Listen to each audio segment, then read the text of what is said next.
नमस्कार साथियों, स्वागत है आप सभी का आपकी अपनी पाठशाला पर। मैं हूं अंकित अवस्थी। आप है मेरे साथ में एक बेहतरीन सेशन में चर्चा करने के लिए। रियल मायने में कहा जाए तो संविधान की शुरुआत में यह टाइटल जब आपको सुनने को मिलेगा तो आपको सही मायने में लगेगा कि भारत का संविधान अपने आप में शायद एडवोकेट्स की, लॉयर्स की, वकीलों की एकदम स्वर्ग भूमि है। भारत के संविधान में ऐसी क्या पंक्तियां हैं, ऐसी क्या बातें लिखी गई हैं जिसकी वजह से ऐसी चर्चाएं होती हैं, संभवतः आज के सेशन में आप लोगों को वो बेहतरीन तरीके से समझ में आएंगी। तो मेरे प्यारे साथी जो भी मेरे साथ उपस्थित हैं, आभा, ललित, दिव्या, ध्रुव, भारत, मनप्रीत, ऋषभ, नीलम, प्रियंका, सुरभि, सोनू, अशोक, सभी साथियों को very good morning, very good evening. Ashok Vaishnav कह रहे हैं सर इतने सारे सब्जेक्ट हैं कि समझ में नहीं आ रहा किसको कैसे पढ़ें। ये जो समस्या है इसका इलाज करेंगे हम किसी दिन, रविवार वार्ता के अंदर करेंगे, ठीक है। अभी तो पढ़ने के लिए, क्योंकि 2 दिन वीकेंड होने के बाद में हमारी जब क्लास आती है तो हमारा मन आज के दिन पढ़ाने का बहुत तेज कर रहा होता है, मतलब यूं निकल निकल के भाग रहा होता है कि आज तो बस पढ़ाना ही है। तो ये सब बातें जितनी भी आपकी हैं इनको बचा के रखिए, कर लेंगे धीरे धीरे, किसी ना किसी दिन चर्चाएं हो जाएंगी। तो आज के सेशन में चूंकि पढ़ना है और पढ़ना है तो आज के सेशन को अगर आपने ध्यान से देखा हो तो बकायदा हमने एक फिल्म की तरह नाम लिखा है। आज के सेशन का अगर आपने नाम देखा हो तो नाम लिखा गया है आर्टिकल 13। ये बिल्कुल वैसे है जैसे आयुष्मान खुराना की एक बार फिल्म आई थी जिसका नाम था आर्टिकल 15। हमने कुछ उसी तर्ज पर अपने सेशन का नाम रखा है आर्टिकल 13। मेरे प्यारे साथियों, मैं ये कह सकता हूं कि यदि किसी को वाकई में संविधान की थोड़ी बहुत भी समझ लेनी है ना, तो यह मानकर चलिएगा कि यदि आपने अपनी पढ़ाई में आर्टिकल 13 को अंडर एस्टिमेट किया तो आपने पूरी संसदीय व्यवस्था, आपने पूरे संविधान संशोधन, आपने पूरे संविधान को बौना बता दिया। इवन इतना ही नहीं, आपने सुप्रीम कोर्ट और हाई कोर्ट को इज्जत ही नहीं दी। आप यह मानकर चलिएगा यदि आपको आर्टिकल 13 नहीं पता है। अब आपके दिमाग में एक प्रश्न बनने लगेगा कि सर ऐसा क्या होता है। हाँ भाई, कुछ बच्चे लिख रहे हैं सर क्लासेस कम करो, ये हमसे क्लासेस नहीं। बेटा देखो, बात ऐसी है, ध्यान से सुन लो। मैं बार बार तो इन सब चीजों के जवाब नहीं दे पाऊंगा। एक बार शुरुआत में चूंकि 2 मिनट आपके कमेंट मुझे ले लेने चाहिए तो मैं कमेंट ले लेता हूं, और वो ये है कि क्लासेस आपकी मर्जी से हैं, आपको लेनी है लीजिए, नहीं लेनी है मत लीजिए। आपकी क्लासेस नहीं ले पाते हो तो भी ये क्लासेस आपको साल भर तक मिलेंगी, आप इन्हें कभी भी देख सकते हैं। आज आपकी क्या कंडीशन है, आपके हिसाब से मैं बैच नहीं चला सकता। नटराज बैच में 6 घंटे की औसत क्लास होंगी, इससे कम मैं नहीं कर सकता। एवरेज 5 घंटे निकल के आता है।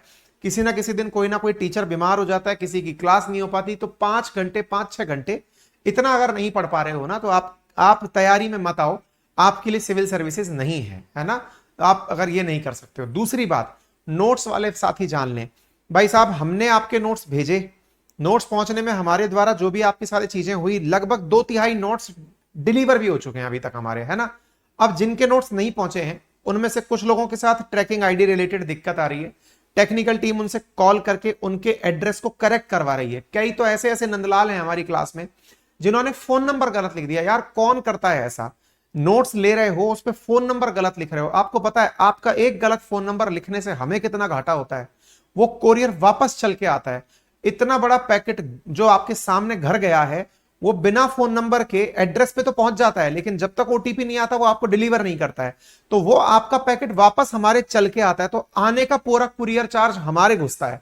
फिर आप मुंह फुला के बैठ जाएंगे कि सर ने हमें नहीं भेजा, फिर हमारे भेजो। भैया ऐसा एहसान मत करो, आइंदा से किसी का फोन नंबर गलत मिला, हम फोन नंबर पर माल डिलीवरी नहीं करेंगे, फिर परेशान रहिएगा। तीसरी चीज, आप में से कुछ लोग भैया बहुत किसी इंटीरियर में रहते हैं, वहां पर कुरियर वाले पहुंचने से कोई आनाकानी कर रहे हैं, हमें समझ में आती है वो बात। हमने आपको अपने कॉल सेंटर से कॉल करवाने की सुव्यवस्था की है। आपके नजदीकी कोई भी ऐसा क्षेत्र जहां कुरियर वाला आपसे कह सके कि मैं यहां तक आ सकता हूं, आप मुझे वो क्षेत्र बता दीजिएगा, हम वहां तक आपका कुरियर डिलीवर करा देंगे। देखिए आज इंटरनेट की वजह से क्लास तो गांव देहात में पहुंच गई, लेकिन अभी भी इंफ्रास्ट्रक्चर नहीं पहुंचा है कि आपका सामान हम इतना दूर तक पहुंचा पाए, है ना।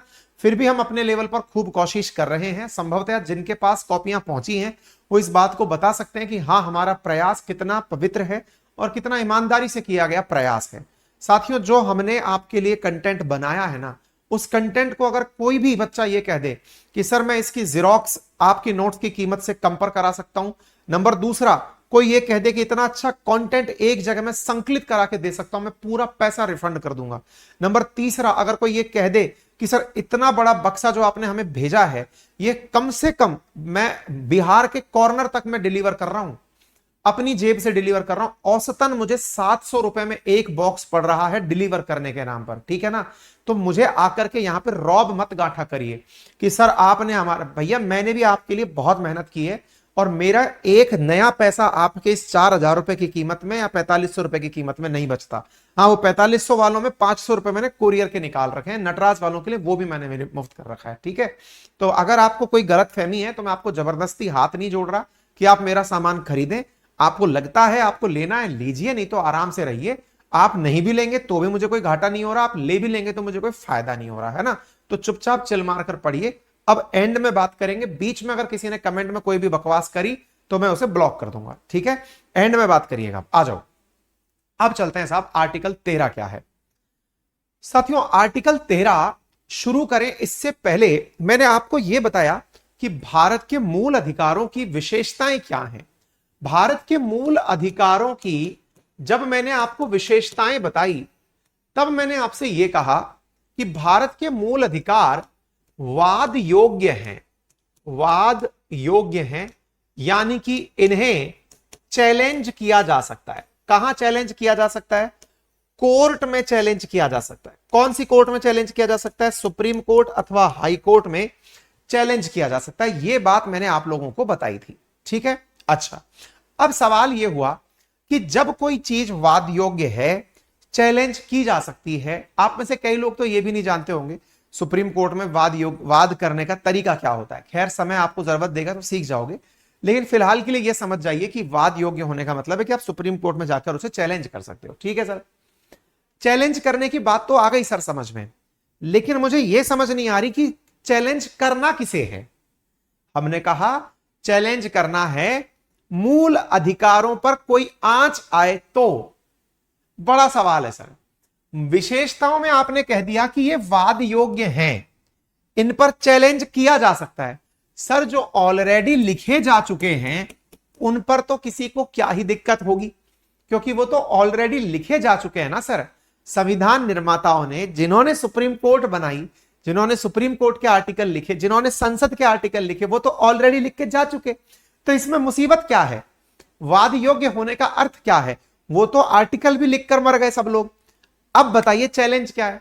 मैंने कहा वाद योग्य होने का मतलब है ऐसा कोई भी विधि अथवा विधान, ध्यान से सुन लीजिएगा, बहुत इंटरेस्टिंग बात है। यदि ये समझोगे, आर्टिकल 13 संभवतया आज और कल का 2 दिन खा जाएगा।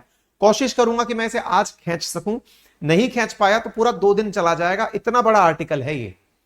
आर्टिकल देखने को लक्ष्मीकांत अगर आप निकालोगे तो 4 लाइन का है। मैं लक्ष्मीकांत अगर आपको दिखाऊं,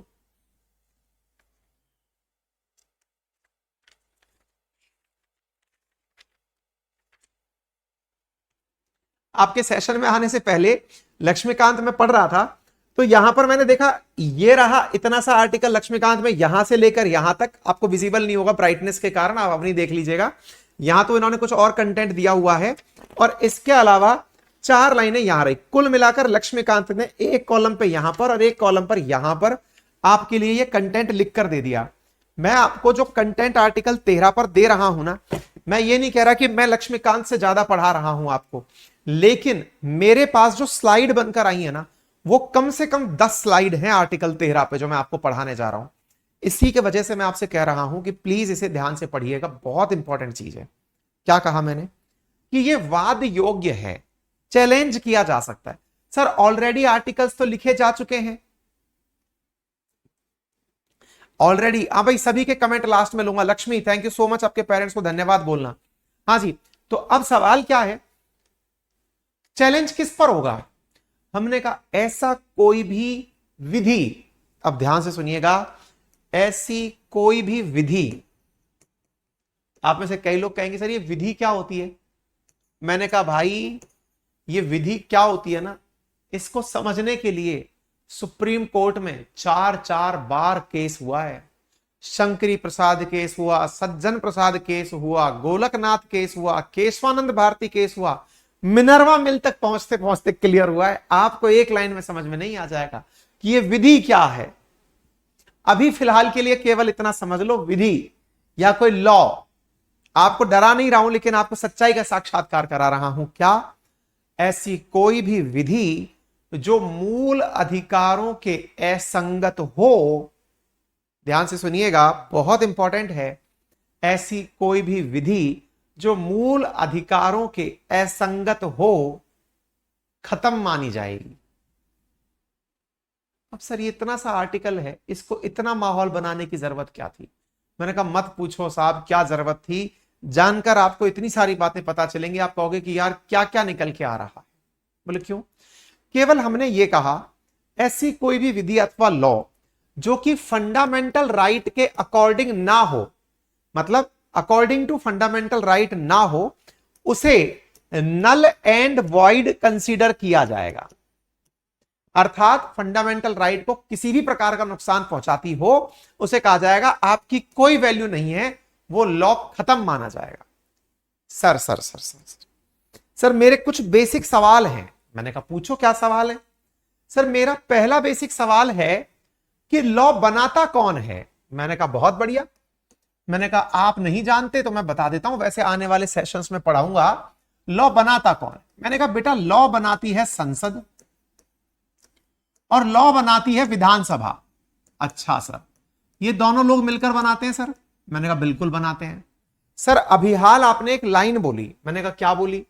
आपने बोला कि जो आर्टिकल 13 है इसके अनुसार यदि संविधान का या सॉरी विधि का, लॉ का या किसी एक्ट का कोई भी भाग मूल अधिकारों के असंगत हो, मूल अधिकारों के असंगत हो, तो वह नल एंड वॉइड यानी निरस्त कर दिया जाएगा, निरस्त कर दिया जाएगा या अपास्त कर दिया जाएगा या माना नहीं जाएगा। चलिए साहब, यह बात तो हमने पढ़ ली। अब सवाल बनता है, कानून बनाने वाली है संसद और यह निरस्त कौन करेगी? यह किसकी ताकत है कि वो संसद के कानून को निरस्त कर दे? देखो, यदि आप इस बात को गहराई से समझोगे तो आनंद की प्राप्ति हो जाएगी। संपूर्ण आनंद है इसमें, इस कंटेंट में। लॉ बना कौन रहा है? संसद अथवा विधानसभा। निरस्त कौन करेगा? आंसर है ये नल एंड वॉइड कौन करेगा? आंसर है सुप्रीम कोर्ट। गजब की पंक्ति है साहब।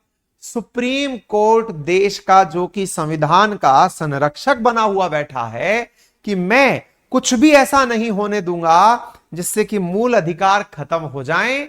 वो सुप्रीम कोर्ट यदि कोई भी ऐसा लॉ पाले जो कि मूल अधिकारों के असंगत हो, मूल अधिकारों को नुकसान पहुंचाता हो, उन्हें सुप्रीम कोर्ट खत्म कर देगा, रद्द कर देगा। आपके दिमाग में अब जो प्रश्न उठना चाहिए वो प्रश्न क्या है? सर बताइए क्या है प्रश्न? अब आपके दिमाग में प्रश्न यह उठना चाहिए कि सर इसका मतलब यह मैच आर्टिकल 13 का नहीं है, यह मुद्दा आर्टिकल 13 का नहीं है, तो फिर सर ये मुद्दा तो संसद वर्सेस सुप्रीम कोर्ट का है प्रभु। हाँ भैया, ये मामला संसद अथवा विधानसभा वर्सेस सुप्रीम कोर्ट का है। और विधानसभा का अगर मामला हो तो यहां पर हाई कोर्ट यानी कि जस्ट जुडिशियरी वर्सेस लेजिस्लेचर का मामला है।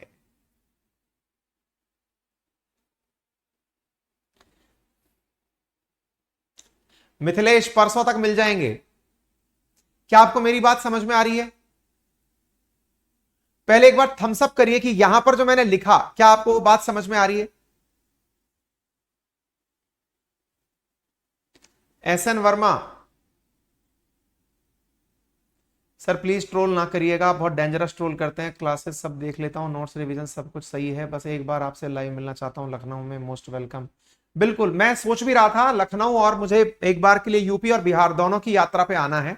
जब मैं यूपी और बिहार के लिए कोई कार्य शुरू करूं उससे पहले मुझे बच्चों से मिलना है, मुझे समझना है, और अगर मुलाकात होती है तो हम प्लान करेंगे। मैं संभवतः अगले महीने यात्रा पर रहूंगा, एक बार यूपी आऊंगा और एक बार बिहार आऊंगा, करेंगे, चर्चा करेंगे। लेकिन फिलहाल पहले इस पे आ जाओ, किसी दिन रविवार वार्ता में चर्चा होगी भाई इस बारे में, ठीक है? पहले एक बार थम्स अप करो कि ये कहानी समझ में आई कि नहीं। लड़ाई किसकी है? मैंने कानून बनाया और आपने कानून रद्द कर दिया। क्या आपको ऐसा नहीं लग रहा संसद भी फील करेगी जैसे घर का सा माहौल समझो, बहू ने खाना बनाया और सासू मां ने मना कर दिया। मजा नहीं आया साहब। सासू मां मजा क्यों नहीं आया? बोले इसमें देख नमक ज्यादा डल गया, देख इसमें तेल कम पड़ गया, देख सब्जी तूने है ना बिना नाए बना दी, देख तूने है ना बिना भोग लगाए भोजन चख लिया, देख तू मुंह झूठे मुंह खाना बना ली। रद्द। भाई साहब सुप्रीम कोर्ट हो रखी है सासू मां, और सासू मां ने क्या नियम बना रखे हैं बहू के लिए कि देख बहू बात ऐसी है, तू खाना बना, अपने घर के नियम संस्कार हैं। क्या नियम संस्कार है? कि तू सुबह जब जगेगी पहले नहाएगी, नहाने के बाद में भगवान की पूजा करेगी, फिर जाके मंदिर जाएगी, मंदिर जाने के बाद खाना बनाने किचन में घुसेगी, किचन में ध्यान रखना बिल्कुल धुले बर्तन में किचन बनेगी, चूल्हा साफ होना चाहिए, बर्तन में फिर जाकर खाना बनाएगी। खाना बनाए तो ध्यान रखना उसमें कोई मक्खी मच्छर बाल कीड़ा कंकर ना डल जाए। भाई साहब दिए जा रही है सासू मां, कानून पे कानून दिए जा रही है। और सुन, अगर गलती से तूने इसमें कुछ भी ऐसा कर दिया, और हां अंत में स्वाद का ध्यान रखना, और हां सुन ले, स्वाद टेस्टी होना चाहिए लेकिन चखेगी नहीं। अगर भोग लगने से पहले चख लिया तो अशुद्ध हो जाएगा भोजन, तो चखेगी भी नहीं। भाई साहब सासू मां कौन है अपने घरों में, अपने संविधान के अंदर? भाई साहब सासू मां है सुप्रीम कोर्ट। और सुप्रीम कोर्ट नामक सासू मां कर क्या रही है? भाई साहब वो बहुओं को धमका रही है। बड़ी बहू कौन है? संसद। और छोटी बहू कौन है? विधानसभा। धमका कैसे रही है? तुमने अगर ऐसा कुछ भी किया जो मूल अधिकारों के असंगत है तो भैया तुम्हारा काम रद्द माना जाएगा। अब भाई साहब बड़ी बात हो गई है। क्या भाई साहब? बड़ी बात यह हो गई कि बहू की मेहनत बर्बाद चली गई है। बहू का क्या खुद का परिवार नहीं है क्या? उस बहू के भी तो घर में बच्चे हैं, उसका भी तो पति है, उसके भी तो सास ससुर हैं, वो भी तो चाहती है सेवा करना, वो भी तो चाहती है कुछ ऐसा बनाए जो आपको अच्छा लगे। वो भी तो कभी लिबर्टी चाहती है कि कभी वो उठकर आए, कभी नहीं नहा पाई तो क्या फर्क पड़ रहा है? ठंड का समय, बुखार आ रहा है उसको, वो नहीं नहा पाई, क्या करे? भाई साहब यहां तो लड़ाई चल रही है सास वर्सेस बहू की। संसद के साथ भी यही है। संसद दुनिया को देखकर, अरे संसद और विधानसभा में कौन जाता है? संसद में जाते हैं सांसद, और विधानसभा में कौन जाता है? विधानसभा में जाते हैं विधायक। अब मुझे यह बताओ, बेचारे सांसद महोदय हो या विधायक महोदय हो, इन्हें चुनता कौन है? इन्हें चुनती है जनता।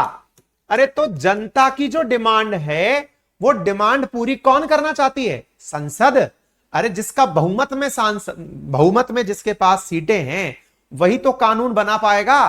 तो जब जनता ने बहुमत के आधार पर संसद और विधानसभा बना दी, इन्होंने अगर कोई कानून बना दिया तो कानून बनने के बाद कानून छांटने के लिए कौन आ गई?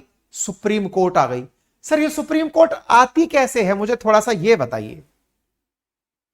है सर मुझे थोड़ा सा ये बताइए, ये आती कैसे है सुप्रीम कोर्ट? अब भाई कुछ बच्चे कह रहे हैं हमें ज्योग्राफी की क्लास में मैप समझने में दिक्कत। भारती, मैप की क्लासेस मैं मेरी वाली भी डाल दूंगा, दिक्कत मत करिए, देख लेंगे आगे से। चलिए, कमिटमेंट नहीं कर रहा हूं, पता चले फिर से मुसीबत हो जाए। हाँ भाई, सवाल बना सुप्रीम कोर्ट आती कैसे है बीच में। मैंने कहा यही तो खेला है, सुप्रीम कोर्ट कैसे आती है। सुप्रीम कोर्ट खुद से चली आती है। कैसे चली आती है कि सर सर सर मे आई कम इन। बोले हाँ बताइए। सर ये जो कानून आपने बनाया है ना, इससे मूल अधिकारों को नुकसान पहुंच रहा है। तो बोले फिर मैं आपका ये कानून पढ़कर देखना चाहती हूं। सासू मां अपने आगे से ही प्लेट गुजारने देती है। हमें क्या लगता है, कानून बनने की प्रक्रिया हालांकि आगे सिखाएंगे आपको, लेकिन फिर भी जान लीजिए कानून बनते कैसे हैं। साधारण बहुमत से और या फिर विशेष बहुमत से किसी भी प्रकार से कानून बनने की प्रक्रिया यह होती है, कोई भी विधायक विधानसभा में या सांसद संसद के अंदर पहले एक बिल लेकर आता है। वो बिल दोनों सदनों से बहुमत के साथ पास होता है। पास होने के बाद में उसे राष्ट्रपति के साइन कराकर उसे गजट पेपर में साइन करके उसे कानून की भूमिका दे दी जाती है। सरलतम तरीका बताया मैंने। हमें तो लगता है कि प्रक्रिया में लोकसभा, राज्यसभा और राष्ट्रपति यही लोग इन्वॉल्व हैं, लेकिन इसी प्रक्रिया में अचानक सुप्रीम कोर्ट की एंट्री कैसे हो गई। ये वैसे ही हो गई जैसे सास ने खाना बनाया नहीं, सास तो बाहर बैठी हुई है, वो जब थाली परोसने के लिए जाएंगे ना, उस समय नजर लगा के बैठी है। क्या कर रहे थे बहू, एक बार इधर आ, इधर दिखा, तेरे मुंह पे गंदगी ऐसे लग रही है। तूने खाना बना के चख लिया, पाप कर दिया तूने। किचन में घुसने जा रही है बहू, अरे बहू इधर आ, बिना नहाए घुस रही है, गड़बड़ है, कुछ तो गड़बड़ है। अपनी सुप्रीम कोर्ट वही है, कानून बनाने में कोई रोल नहीं है। जब कानून बनकर आया तो छांटने कौन आ गई, सुप्रीम कोर्ट आ गई।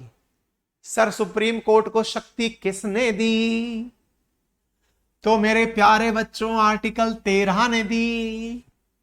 आर्टिकल 13 ने जो शक्ति दी, इसे आप क्या कहते हैं, इसे आप कहते हैं न्यायिक पुनरावलोकन। क्या कहते हैं, न्यायिक पुनरावलोकन। अंग्रेजी में इसे कहते हैं जुडिशियल रिव्यू। अंग्रेजी में इसे क्या कहते हैं, जुडिशियल रिव्यू। बोले कोई उदाहरण दो प्रभु। हमने कहा किसान बिल देख लो। किसान बिल संसद से पास हुआ, लेकिन पास हुआ किसान बिल कहां चला गया, निकल करके सुप्रीम कोर्ट चला गया। सुप्रीम कोर्ट ने बकायदा बैठकर उस पर सुनवाई करी और तरह तरह के प्रश्नों का जवाब दिया। इसीलिए हमारे भारत में जब भी कोई चर्चा होती है, उसमें संसद कुछ भी कर ले, सुप्रीम कोर्ट बैठकर सोच रही होती है मेरा नंबर आएगा तब बताऊंगी मैं, क्योंकि मेरे हाथ में ब्रह्मास्त्र है। ब्रह्मास्त्र कौन सा है, आर्टिकल 13 नंबर ब्रह्मास्त्र है। आर्टिकल 13 में ऐसा क्या लिखा है, आर्टिकल 13 में लिखा है ऐसा कोई भी लॉ अथवा एक्ट जो कि मूल अधिकारों के असंगत हो, उसे खत्म किया जा सकता है। इसी को जांचने के लिए कि अरे भाऊ इधर आओ, तुम्हारा कानून कहीं ऐसा तो नहीं है, कैसा तो नहीं है, तुम्हारा कानून कहीं ऐसा तो नहीं है कि तुम इसमें मूल अधिकारों को कम कर रही हो। बोले नहीं माताजी, मेरा कानून ऐसा नहीं है, मैं मूल अधिकारों को कम नहीं कर रही। नहीं नहीं नहीं नहीं नहीं, इधर लाओ, तुम्हारी सब्जियां चेक कराओ एक बार। माताजी देखो, मैंने ये तो तुरई बनाई है, मैंने ये भिंडी बनाई है, ये करेला बनाया है। एक मिनट एक मिनट एक मिनट एक मिनट एक मिनट, इधर लाओ, करेला चखाओ। इसमें नमक ज्यादा है, ये तो स्वाद खराब कर देगा। नमक ज्यादा है भाऊ, तुमने करेले की कड़वाहट मिटाने के लिए इसमें नमक डाला था भाऊ, अब वो खराब है, हटाओ इसे। माताजी मेरी पूरा खान, मैंने कह दिया करेला हटाओ थाली में से, भिंडी जाएगी, तुरई जाएगी, करेला नहीं जाएगा। ओके माताजी। अब माताजी ने करेला हटा दिया, सब्जी में केवल 2 सब्जियां बची रह गई, थाली की प्लेट आगे बढ़ गई।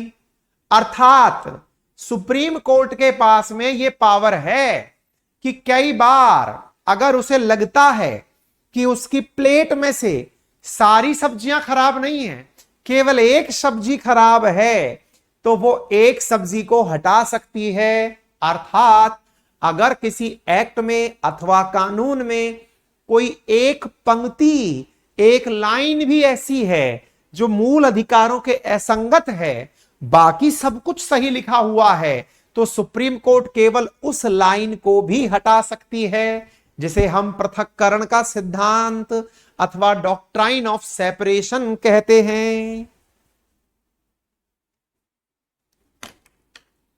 बोलिए, क्या आपको मेरी बात समझ में आ रही है? भाई साहब, मेरे को ना एक चीज तो ये लग रहा है कि हमारा जो क्लासरूम है, इस क्लासरूम में कोई सब्जेक्ट का आनंद ले ही नहीं रहा है, केवल और केवल कॉल सेंटर की सुविधाएं हमसे ली जा रही हैं। एक तो चल रहा है, एक भाई साहब को लग रहा है कि उनके नोट्स नहीं पहुंचे हैं, और जिनके पहुंच गए अब वो सब शांति से बैठे हैं, वो ना धन्यवाद दे रहे हैं, ना उनको ये लग रहा है कि अब मुझे क्या रिग्रेट दिलाया जा रहा है कि सर हमारे नोट्स नहीं पहुंचे हैं। और मैं बार बार कह रहा हूं कि प्रभु, मैंने 30 तारीख तक के नोट्स डिलीवर करवा दिए हैं, जो बच गए हैं वो रास्ते में हैं। अब मैं खुद तो लेके नहीं आ जाऊंगा, पर फिर भी चलिए क्या कर रहे हैं।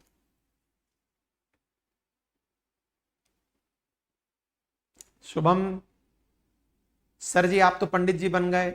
अरे भैया, शिक्षा अपने आप में पंडित बना देती है। मजा आ रहा है आपको? अब आप सोचिए कितना इंटरेस्टिंग आपने पॉइंट सीख लिया। कौन सा पॉइंट सीख लिया आपने? पॉइंट ये सीख लिया, कानून का वो भाग जो असंगत है वो हटा दिया जाता है। कानून का वो भाग जो असंगत है वो हटा दिया जाता है। ये बड़ी बात है। सासू मां की थाली से आप कितनी बड़ी चीज समझ गए। आर्टिकल 13 मजाक नहीं है, पर आपको संभवतया शुरुआत में लग सकता है कि मजाक हो। अभी तो इसका विकराल रूप देखना बाकी है। अब मुझे यह बताओ, क्या सुप्रीम कोर्ट के द्वारा किया गया यह जुडिशियल रिव्यू का कार्य, आपको नहीं लगता कि देश में संविधान की सर्वोच्चता, संसद और सुप्रीम कोर्ट के बीच का सामंजस्य, उसमें माहौल बिगाड़ने जैसा है?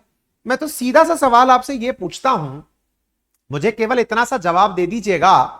अगर आप इस बात को समझ गए तो मुझे केवल इतना सा सवाल का जवाब दे दीजिएगा। धन्यवाद धन्यवाद, मैं खुश हो गया, क्योंकि मैं इतनी देर से क्या शिकायतें देख रहा था, तारीफें नहीं मिल रही थी तो मुझे दुख हुआ।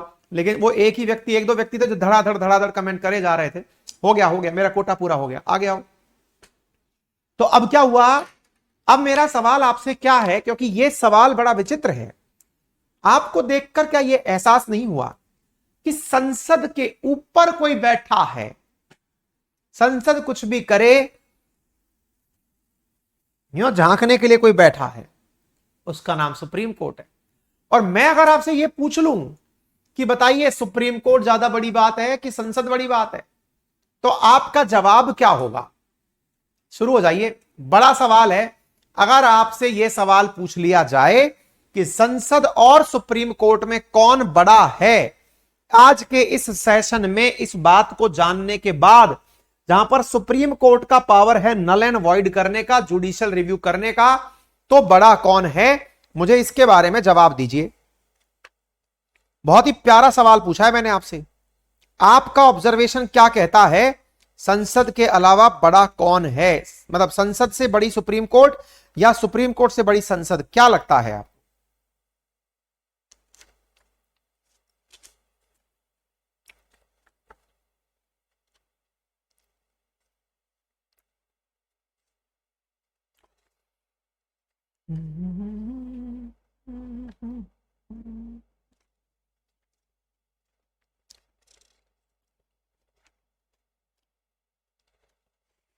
सोचिए और जवाब दीजिए।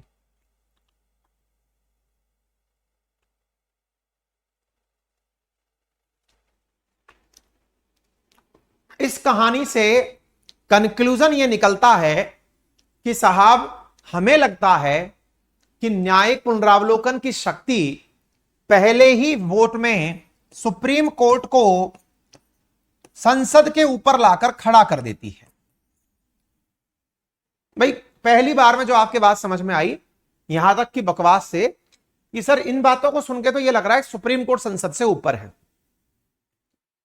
फिर मुझे एक बात बताओ, जब संसद सुप्रीम कोर्ट संसद से ऊपर है तो क्या ये चुने हुए जनमत का सही आकलन है कि देश के अंदर मुट्ठी भर सुप्रीम कोर्ट के जजेस जिनकी संख्या कभी पूरी नहीं होती, अराउंड 30 के ये पूरे टाइम बने रहते हैं, जो कि पूरी तरह से रिटायरमेंट तक पद पर रहते हैं, क्या ये पूरे टाइम इतने बड़े जनमत के साथ इस तरह का व्यवहार कर सकते हैं कि हमारी संसद चुनकर कुछ भी भेजे, कुछ भी बनाकर भेजे, ये कट कर दे? सर ये तो सरासर नाइंसाफी है। इससे तो मैं अगर संसद होता तो मुझे बहुत बुरा लगता। बिल्कुल सही, संसद को इस बात से बुरा लगता है। और मेरे प्यारे साथियों, ये वो आर्टिकल 13 है जिसके चक्कर में सुप्रीम कोर्ट की और संसद की कईयों बार लड़ाई हुई है। एक आध बार नहीं, बहुत बार लड़े हैं भाई साहब ये लोग। क्या बात कर रहे हो? अरे साहब कैसे लड़े, कितने लोग मरे? अरे मैंने कहा ज्ञानी से ज्ञानी मिले करे ज्ञान की बात, और मूर्ख से मूर्ख मिले तो कह घुसा खे लात। मैंने कहा ये वो लोग नहीं है जो लात घुसे से लड़े हैं, ये तो तर्क से लड़ते हैं। और तर्क से कैसे? बोले शक्तियां तेरी कम करने हैं तो हम बैठे हैं। कौन बैठा है? संसद बैठी। संसद कैसे बैठी? संसद को अचानक याद आई उसकी शक्तियां हनुमान जी की तरह। क्या याद आई कि अरे मेरे पास संविधान के भाग 20 में आर्टिकल 368 के तहत संविधान संशोधन की पावर है, और संविधान संशोधन की पावर अगर है तो मेरे पास में यह पावर भी है कि मैं मूल अधिकारों में ही संशोधन कर दूं। और मूल अधिकारों में ही संशोधन कर दूं तो क्यों ना मैं आर्टिकल 13 में ही संशोधन कर दूं कि अगर संसद चाहे तो वो मूल अधिकारों में संशोधन कर सकती है। क्या बात कर दी यार।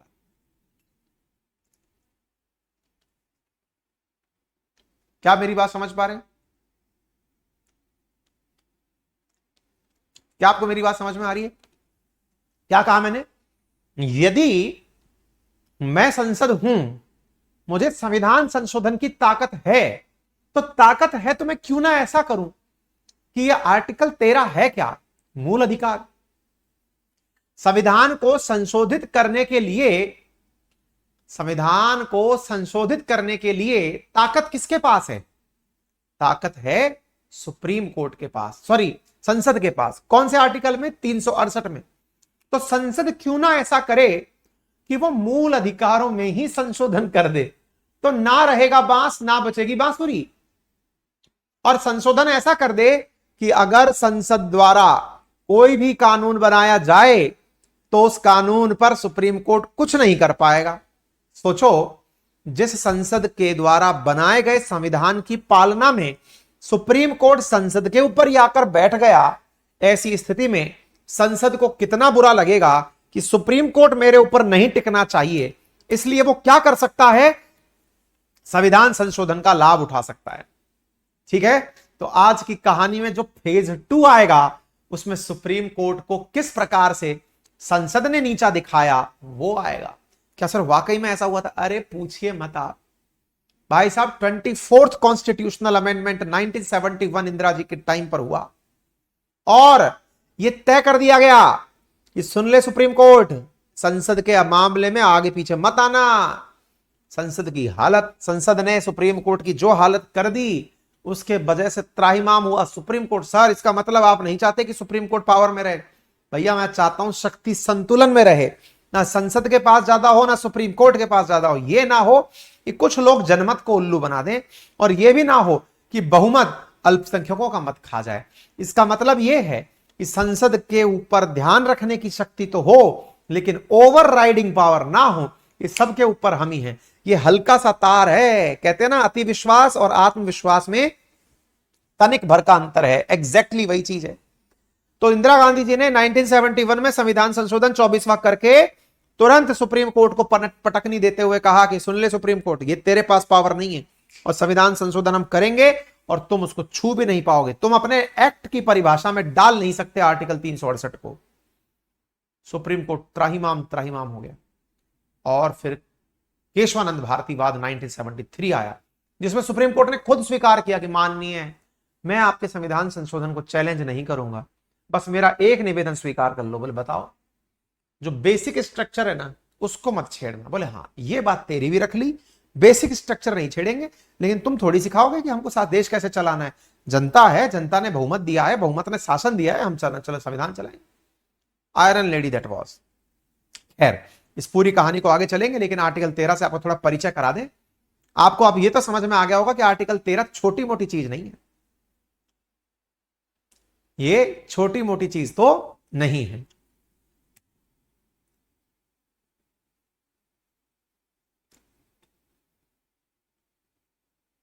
हाँ भाई, आर्टिकल 13 की आपको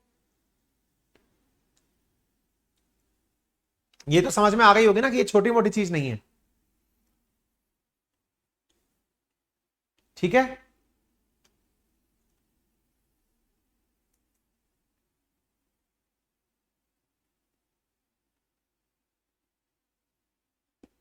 चलिए तो यहां पर आइए आर्टिकल 13 की बात करते हैं। आर्टिकल 13 क्या कहता है? तो आर्टिकल 13 कहता है कि मूल अधिकारों के असंगत या अल्पीकरण करने वाली विधियां, उनके लिए आर्टिकल 13 क्या कहता है वो आप जानेंगे।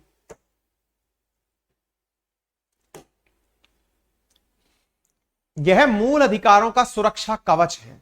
क्या है ये मूल अधिकारों का सुरक्षा कवच है। सुरक्षा कवच है का मतलब क्या हुआ कि इसी की वजह से मूल अधिकार अपने आप को सुरक्षित महसूस करते हैं कि मुझे कोई नहीं छेड़ेगा, क्योंकि इसके अंदर 4 खंड हैं, 13(1), 13(2). इनको बोला क्या जाता है? आर्टिकल 13। और ये जो 1 लिखा है ना, इसको पढ़ा जाता है क्लॉज 1। इसे क्या पढ़ा जाता है?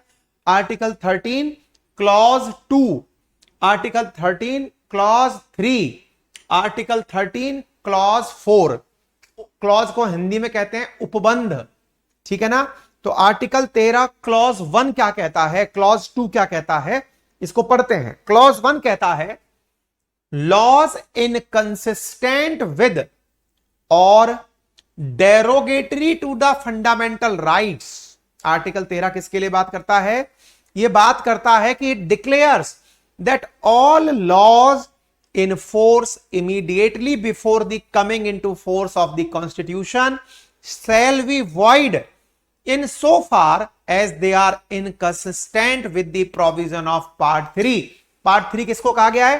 फंडामेंटल राइट को कहा गया है। मतलब क्या हुआ? आर्टिकल 13 असल में पार्ट 3 में आता है। पार्ट 3 भारत के संविधान के जो विभिन्न भाग हैं उनमें पार्ट 3 जो है, उस पार्ट 3 के अंदर कौन सा आर्टिकल आता है? आर्टिकल 13 आता है, अपन जिसकी चर्चा कर रहे हैं। मूल अधिकार पार्ट 3 में है, डीपीएसपी पार्ट 4 में है। एक काम करेंगे, इसके साथ साथ ना एक क्लास में आपकी, ये मैंने शुरू तो कर दिया बहुत ही उस लेवल पर, मतलब समझाने के लेवल पर, लेकिन जो फैक्ट फाइल वाली जो चीजें हैं ना, कितने आर्टिकल्स हैं, कितने संशोधन हैं, एक दो दिन की क्लास उस चीज पर और ले लेता हूं मैं। किस भाग में क्या है, 1-2 क्लास मुझे उस पर लेनी पड़ेगी, ताकि उससे आपको थोड़ा सा बेसिक्स बन जाएगा, ताकि इस बात को और अच्छे से समझ पाओगे। मैं सीधा कंटेंट में अब मतलब लॉन्च हो गया हूं। मैं मतलब जो रिवीजन के टाइम पर चीजें कराता हूं ना, वो चीज मुझे आपके साथ करनी चाहिए। कितने भाग, कितने कौन से पार्ट में क्या है, ये आपको याद रहेगा तो आपके लिए बढ़िया होगा। करेंगे, उस काम को करेंगे अपन, है ना, उससे आपको ये फायदा होगा। कोई बात नहीं।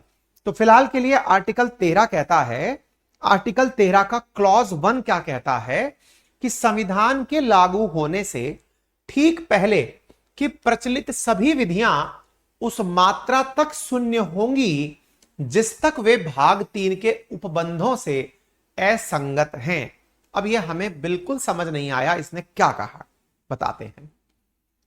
क्या देश 1947 से पहले चल नहीं रहा था क्या?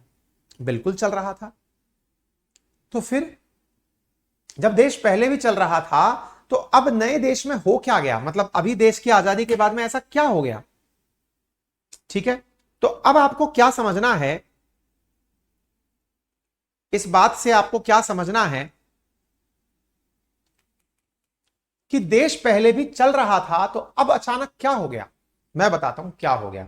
देखो, जब देश पहले चल रहा था तो देश में अंग्रेजों के शासनकाल के बहुत सारे कानून चल रहे थे।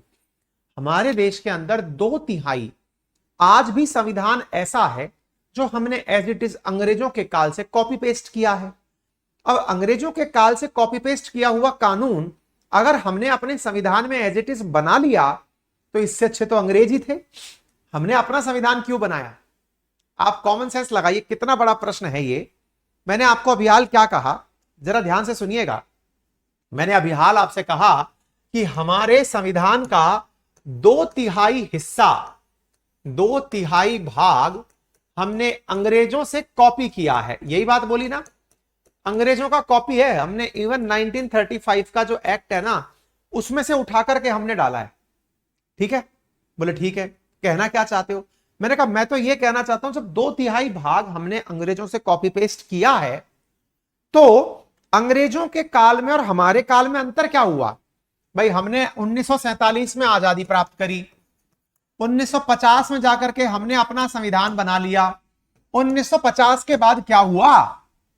1935 का ही अगर हमने 2/3 भाग लेकर के यहां तक की यात्रा कर ली, तो फिर हमारे लिए तो कोई फायदा ही नहीं हुआ। हमने अपना संविधान 2 साल 11 महीने 18 दिन में बनाया क्यों? बनाते ही नहीं। इसलिए हमने पहले अपने मूल अधिकारों में एक पॉइंट डाला। सबसे पहला पॉइंट, भाई आर्टिकल 12 में तो मैंने पहले यह समझाया स्टेट क्या है। आर्टिकल 13 में, आर्टिकल 13 के क्लॉज 1 में हमने पहला पॉइंट क्या डाला? हमने डाला यदि कोई भी आजादी से पूर्व का ऐसा कानून, क्योंकि डर तो हमें इस बात का था ही, क्योंकि 1935 हमने कॉपी पेस्ट मारा एज इट इज। अगर 1900 मतलब हमारी देश की आजादी से पूर्व का कोई भी कानून ऐसा है जो भाग 3 को कम करता हो, अर्थात आसान भाषा में क्या कहूं, अगर वो मूल अधिकारों को छोटा करता हो, बौना करता हो, कम करता हो, तो उसे माना नहीं जाएगा। बोलिए, क्या आपको यह बात समझ में आ रही है? समझ में आ रही है आपको ये वाली बात? हमने ये पहला पॉइंट क्यों डाला? हमने पहला पॉइंट इसलिए डाला क्योंकि संविधान लागू होने से पहले की प्रचलित सभी विधियां अगर वो आर्टिकल 13 के अनुसार नहीं है, भाग 3 के उपबंधों के अनुसार नहीं है, तो वो काम की नहीं होंगी। क्लियर? इसका अर्थात क्या हुआ? इसका अर्थात यह हुआ कि ऐसे नियम या कानून जो हम बना रहे हैं, यदि वो पुराने समय के हैं तो उन्हें नहीं माना जाएगा। अगर वे विधि कोई भाग मूल अधिकार से असंगत है,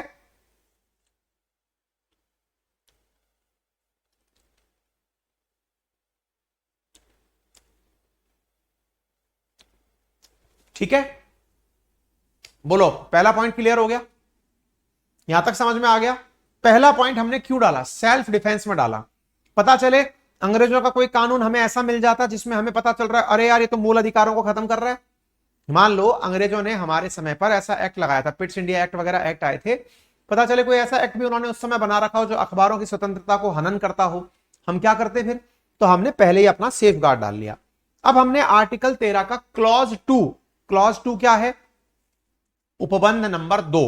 उपबंध नंबर 2 क्या डाला हमने? उपबंध नंबर 2 डाला, यह घोषणा करता है कि राज्य ऐसी कोई विधि नहीं बनाएगा। बस ये जो पॉइंट लिखा है ना, विधि, इसी ने सारा बवाल काट दिया। इसने व्याख्या मांग ली। जैसे आर्टिकल 12 में हमने जिस चीज की व्याख्या करी थी वो क्या था? राज्य था। और आर्टिकल 13 में जिसकी हम व्याख्या कर रहे हैं वो क्या है? विधि। अरे भैया ये विधि क्या है? तो बोले लॉ, एक्ट, बाई लॉ, अध्यादेश, आदेश, जो भी संसद पारित करे वो विधि है। वो विधि ऐसी नहीं बनाएगा जो मूल अधिकारों को शून्य करती हो। ये किसने कहा? आर्टिकल 13 के क्लॉज 2 में कहा। अर्थात राज्य के ऊपर, जो कि आर्टिकल 12 की परिभाषा में लिखा है, उसके ऊपर ये बाइंडिंग डाल दी गई कि बेटा तुम कुछ ऐसा मत करना जिससे आर्टिकल 13 या फिर मूल अधिकार हमारे करटेल हो जाते हो, ऐसी विधि मत बनाना।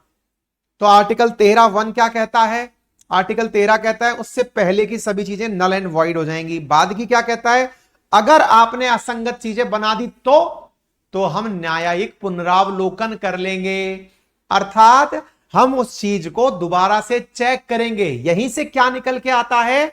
न्यायिक पुनरावलोकन का सिद्धांत, यानी प्रिंसिपल ऑफ जुडिशियल रिव्यू। हाँ भाई, आर्टिकल 13 क्लॉज 1 के अनुसार अंग्रेजों का जवाब दे दिया। आर्टिकल 13 के क्लॉज 2 के अनुसार हमने न्यायिक अवलोकन यानी कि जुडिशियल रिव्यू का जो अधिकार है उसकी व्याख्या कर दी, जिसमें हम क्या कहते हैं? Article 13 confers on the court the power of judicial review if the state कौन सा? आर्टिकल 12 वाला। if the state make any law that violate the fundamental rights then the court can judicially review such rule or law।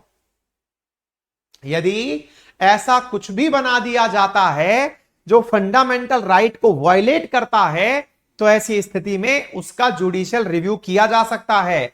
This principle of judicial review has been taken from USA. हमने यह अधिकार कहां से लिया है?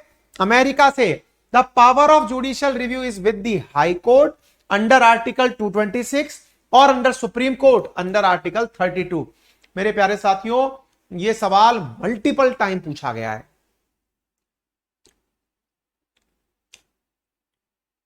क्या आपको मेरी बात समझ में आ रही है? यहां तक क्लियर हो रहा है? क्लियर? ठीक है। अब दूसरा आर्टिकल, दूसरा नियम सुनते हैं। आर्टिकल 13 के अंदर जो सिद्धांत है ना, आर्टिकल 13 क्लॉज 1 में, आर्टिकल 13 क्लॉज 2 में कई सिद्धांत हैं। कई बार परीक्षा में यही सीधे सीधे पूछ ले जाते हैं। मैं 100% श्योरिटी से कह सकता हूं कि आज तक जितने भी विद्यार्थी क्लास में उपस्थित हैं, संभवतया उन्होंने ये पांचों की पांचों सिद्धांत नहीं पढ़े। मैं 100% श्योरिटी से कह रहा हूं, और आपसे मैं ये मतलब चाहो तो आप इस बात पे पोल भी करा सकते हो, पर होगा क्या? कुछ लोग कहेंगे सर अभी तो देख लिया हमने, बस इतना ही फर्क पड़ सकता है। अदरवाइज जो चीज लक्ष्मीकांत में नहीं है, जहां से आप लोग नोट्स पढ़ते हो, जो ये दूसरी किताब जो परीक्षा वाणी की पढ़ते हो, उसमें नहीं है, तो ये सब चीजें निकालने के लिए हमने अपने नोट्स यूज में लिए हैं।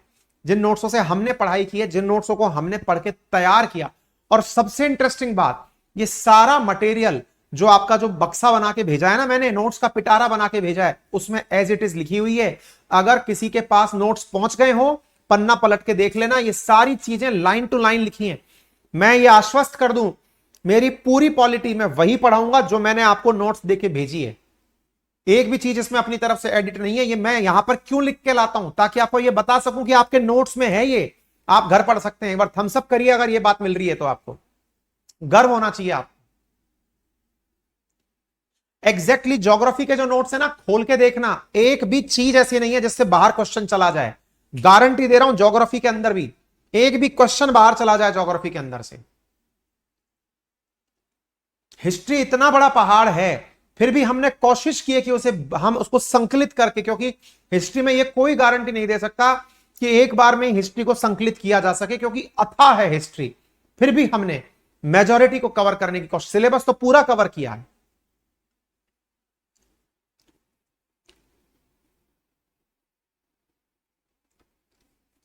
महावीर लिख रहे हैं, सर मैंने नहीं पढ़ा ये सब, सरकारी शिक्षक भी बन गया लेकिन रियल ज्ञान अब मिल रहा है। महावीर जी, मेरे साथ 5 चैप्टर पढ़ लेना, जिंदगी देखने का आनंद ही कुछ और होगा। सिलेक्शन रिजेक्शन परीक्षाओं में आते रहते हैं, लेकिन जो लर्निंग है ना, असली चीज लर्निंग होती है एग्जाम में। सर मैं जयपुर ग्रामीण से हूं, फिर भी मेरे नोट्स नहीं पहुंचे, जबकि मैं कल 18 जुलाई को ही मुंबई जा रहा हूं। सुरेश, अगर ऐसा है तो आप बेटा हमारे कॉल सेंटर पे कॉल कर लेना। कुछ लोग जो कहीं बहुत, जैसे हमारे बहुत सारे फौजी भाई हैं जो घर जा रहे थे या नौकरी पे जा रहे थे और उनको नोट्स की जरूरत थी, तो हमने उन्हें अपने ऑफिस से भी दिलवाए हैं नोट्स। हालांकि सबके लिए नहीं है ये चीज, कुछ के लिए हमने ये चीज की थी, क्योंकि वो लोग ऑर्डर के बाद में, क्योंकि नोट्स जो हमारे पास यहां पर है डिलीवरी से पहले हमने उनको ऑफिस से डिलीवर करवाए हैं। लेकिन फिर वही वाली बात, सब लोग आवेदन मत कर देना उस चीज के लिए, पहले बोल रहा हूं, ठीक है।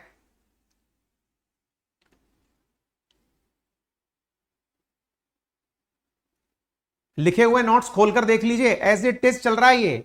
और मैं आपको फिर से अश्योर कर रहा हूं मेरे प्यारे साथियों, वो जो नोट्स मैंने आपको दिए हैं ना, आप पूरी पढ़ाई कर लेना, अपने जितने चाहो नोट्स बना लेना, उससे बढ़िया नोट्स बना चाहो ना तो अपने पीछे वापस ले जाना। मैंने जो नोट्स बना के दिए ना आपको अभी, जिनके लिए मैंने अभी भी कह रखा है आप में से किसी को चाहिए तो ले लेना, संडे तक हमने खोल रखा है आप लोगों के हिसाब से 4,045 जो भी।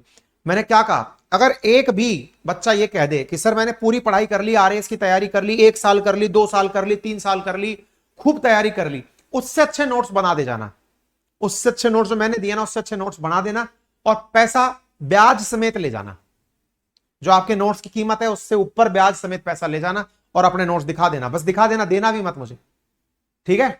चलो आगे आ जाओ, आगे चलते हैं सर। फिर आता है कि ये यूएसएस हमने ले लिया।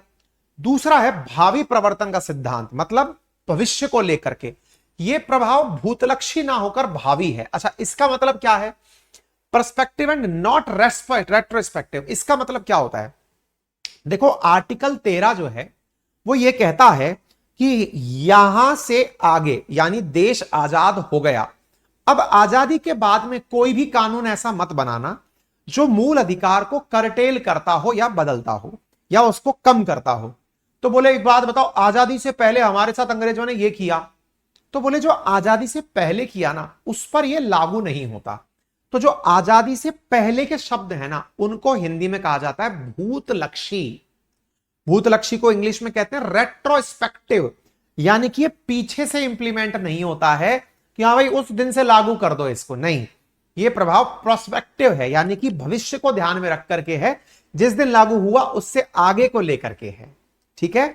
The effort of fundamental right on laws prior to the coming into force of constitution of India will be applicable from the date from which the fundamental rights have come into force, यानी जिस दिन मूल अधिकार लागू होंगे उसी दिन से यह चीज लागू होगी,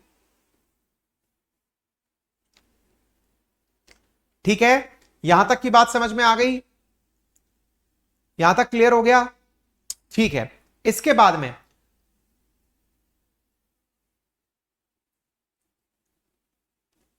हाँ जी, इसके बाद में आता है भावी प्रवर्तन का सिद्धांत यानी भविष्योन्मुख। पृथक्करण का सिद्धांत, सासू मां वाली बात बताई थी मैंने आपको। एक प्लेट के अंदर करेले की सब्जी, भिंडी की सब्जी, तुरई की सब्जी रखी है, सासू मां ने करेले की सब्जी निकाल ली, यह लिखा हुआ है पृथक्करण का सिद्धांत, doctrine of separation, principle of separation. इसमें क्या है? इफ एनी पार्ट, यदि राज्य द्वारा निर्मित किसी भी विधि का कोई भी भाग मूल अधिकार से असंगत है तो वह पूर्णतः असंवैधानिक अथवा शून्य घोषित नहीं होता, बल्कि उसका वह भाग शून्य घोषित हो जाता है जो मूल अधिकारों के असंगत है। मैंने अभी सासू मां की कहानी सुनाई थी, मैंने अभी सासू मां की कहानी सुनाई थी, आप लोगों को बताया था पृथक्करण का सिद्धांत क्या है। क्लियर हो गया? यहां तक समझ में आ गया? ये था पृथक्करण, यानी कि जो उसके असंगत है वो हटा दिया जाएगा। आइए आगे बढ़ते हैं। तीसरा सिद्धांत, इसके बाद आता है अधित्याग का सिद्धांत। ये क्या कहता है? इसके अनुसार यदि कोई व्यक्ति ये सोचे कि मुझे मूल अधिकार नहीं लेने, मैं अपने मूल अधिकार नहीं चाहता, जैसे गैस सिलेंडर की सब्सिडी कईयों ने माफ करवा दी, सर हमको सब्सिडी नहीं चाहिए, मोदी जी ने मोटिवेट कर दिया, जिन्हें सब्सिडी नहीं चाहिए वो आगे आए, बहुत सारे लोग बेचारे आगे आ गए, बाद में पता चला अरे बाप रे मर गए, गैस सिलेंडर इतना महंगा हो गया, अच्छा हुआ सब्सिडी ले लेते तो सही रहता है ना। ऐसे हमारे देश में पता चले एक दिन आह्वान हो जाए, मोदी जी कह दें या कोई देश का नेता आकर कह दे, राहुल गांधी जी आह्वान कर दें, हाँ भाई मेरे देश के प्यारे नागरिकों जो मूल अधिकार नहीं चाहते त्याग दो, मतलब मूल अधिकार नहीं चाहते मतलब जो चाहते नहीं है इस देश में रह करके कि हमें फ्रीडम ऑफ स्पीच मिले, समानता मिले, जिन्हें नहीं चाहिए त्याग दो इस चीज को, आप आगे निकल कर आए, सर मैं आपके अनुसार कुछ भी करने को तैयार हूं, लीजिए मैंने अपने मूल अधिकार दान किए गैस सब्सिडी की तरह। सुप्रीम कोर्ट ने पहले ही प्रावधान कर रखा है, हमारे संविधान निर्माताओं ने पहले ही कह रखा है, कहीं ऐसा ना हो बाद में आकर के कोई विद्यार्थी आकर इस प्रकार का काम कर दे, कोई भी नया नेता आकर ऐसा काम कर दे, तो एक काम करो पहले ही फिक्स कर दो कि हमारे मूल अधिकार त्यागे नहीं जा सकते। तो क्या कहीं और त्यागे जा सकते हैं? बिल्कुल त्यागे जा सकते हैं। कहां पर? अमेरिका के अंदर, ठीक है ना। तो यहां पर अमेरिका के अंदर अपनी मर्जी से आप अपने मूल अधिकार डोनेट कर सकते हो, यहां पर नहीं कर सकते।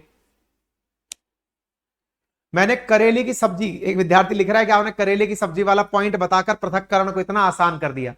जी, यदि आपको मैं नहीं समझाता करेले की सब्जी की कहानी, आपको यह समझ में ही नहीं आता। ठीक है, अधित्याग का सिद्धांत समझ में आ गया। रिलिंक्विशमेंट कि भाई मुझे नहीं चाहिए, अपने देश में लागू नहीं होता है ये। ठीक है, और आखिरी है आच्छादन का सिद्धांत, अर्थात संविधान के लागू होने से पहले के जो कानून थे वो मूल अधिकारों के अगर असंगत हैं तो वो खत्म नहीं होते हैं, वो ओवरलैप होकर के निष्क्रिय हो जाते हैं। अर्थात अगर मूल अधिकार से पहले के कोई कानून बने हुए हैं और आपको यह लगता है कि भाई हमने कानून रद्द नहीं किए हैं, हमने एक भी जगह यह नहीं बोला है कि आजादी के पूर्व के कानून, क्योंकि हमारे प्रभाव भूतलक्षी नहीं है, भावी हैं, इसलिए पुराने जो कानून हैं वो मूल अधिकारों के पीछे छुपे हुए हैं। अगर किसी दिन देश में मूल अधिकार नहीं हुए, इसका मतलब हमारे पुराने कानून पुनः लागू हो जाएंगे। ये हमने प्रावधान इसमें किया हुआ है। आप पूछेंगे ऐसा क्यों किया हुआ है? अरे देश को चलाने के लिए कानून तो चाहिए ना, तो कानून हमेशा हमारे देश में रहेगा। ये आर्टिकल 13(1) और 13(2) के निकले हुए सिद्धांत हैं, संभवतया आप इन्हें समझ गए होंगे। ठीक है, आर्टिकल 13(3) क्या कहता है? ये विधि की परिभाषा समझाता है। विधि क्या है? तो कोई भी अध्यादेश, आदेश, उपविधि, नियम, विनियमन, ये अध्यादेश उसमें आता है। और आर्टिकल 13(4) कहता है कि अनुच्छेद 13 के अनुसार कोई भी बात अनुच्छेद 368 के तहत किए गए संविधान संशोधन पर लागू नहीं होती है। अनुच्छेद 368 पर लागू नहीं होती है। तो देखिए, मैं आपको 13(3) तक की तो सारी बातें समझा चुका हूं। अब 13(4) समझने के लिए कल के सेशन का इंतजार करिए, क्योंकि कल शुरू होगा आर्टिकल 13 की अनुच्छेद 368 के साथ लड़ाई। 4 बड़े कानून केस आपको डिस्कस किए जाएंगे। शंकरी प्रसाद बनाम भारत संघ, सज्जन सिंह बनाम राजस्थान राज्य, गोलकनाथ बनाम पंजाब राज्य, केशवानंद भारती बनाम केरल राज्य, मिनर्वा मिल बनाम भारत संघ। इन चारों में ही है सारी की सारी कहानी। 5वें में तो वो बात पुनः अटेस्ट होकर के आई है। ठीक है ना? तो कल के सेशन में इस विषय पर चर्चा होगी। जिन्हें अपने द्वारा कुछ पॉइंट लिखने हैं, बताइए क्या कहना है आपको।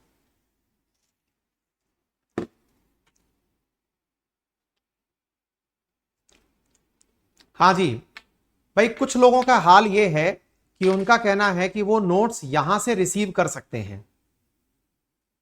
अगर आप में से कुछ लोग ऐसे हैं जो नोट्स को बाई हैंड रिसीव करना चाहते हैं, तो इसका एक तरीका परसों के बाद में मैं ऐसा कर सकता हूं। यदि किसी को ऐसा चाहिए तो जयपुर में मैं आपको एक दिन स्पेसिफिक बता दूंगा कि आप किस दिन कहां से नोट्स ले सकते हैं।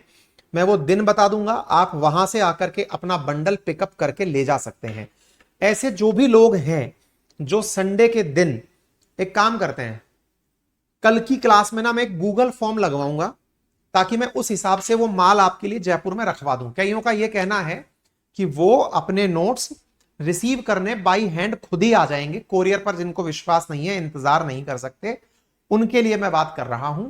यदि कोई ऐसा व्यक्ति है जिसे लगता है कि वो ऑर्डर करने के स्थान पर डायरेक्ट रिसीव करने आ जाएगा, तो मैं कल एक गूगल फॉर्म पिन करवा दूंगा, उसे आप भर दीजिएगा और जयपुर से बाई हैंड उठाकर ले जाइएगा। ठीक है, तो आप कल गूगल फॉर्म में जानकारी देंगे, उतने बच्चों के नोट्स बना करके मैं वहां रख दूंगा, आप वहां से उठाकर ले जाइएगा। ठीक है, संडे के दिन करवा देंगे या फिर परसों परले दिन, जब भी वो होगा हम करवा देंगे।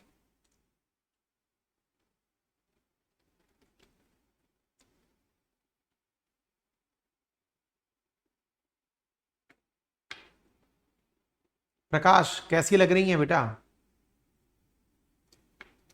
28 को नोट्स, ट्रैकिंग चित्तौड़गढ़ राजस्थान। भैया देखिए, मैं सबकी तो गारंटी नहीं ले सकता, कुछ नोट्स डिलीवर भी हो रहे होंगे, क्योंकि अधिकांश मैक्सिमम डिलीवरी हमारी जो है वो 15 को 15 मतलब हमारी 2/3 जो है ना, वो डिलीवरी 15 तारीख को हो चुकी हैं, और भी चल रही हैं। मतलब अगले 5 दिन में सबकी हो जाएंगी।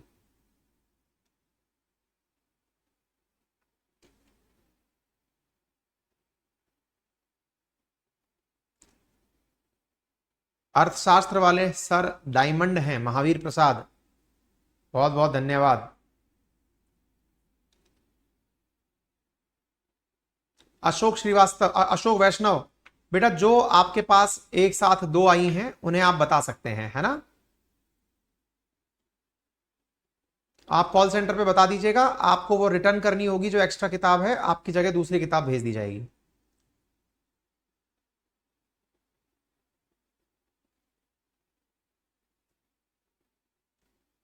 ठीक है।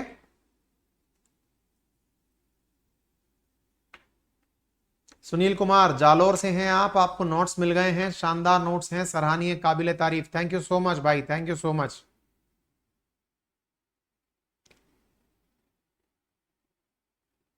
प्रिया पांडे जी, आकाश नेहरा, निशांत,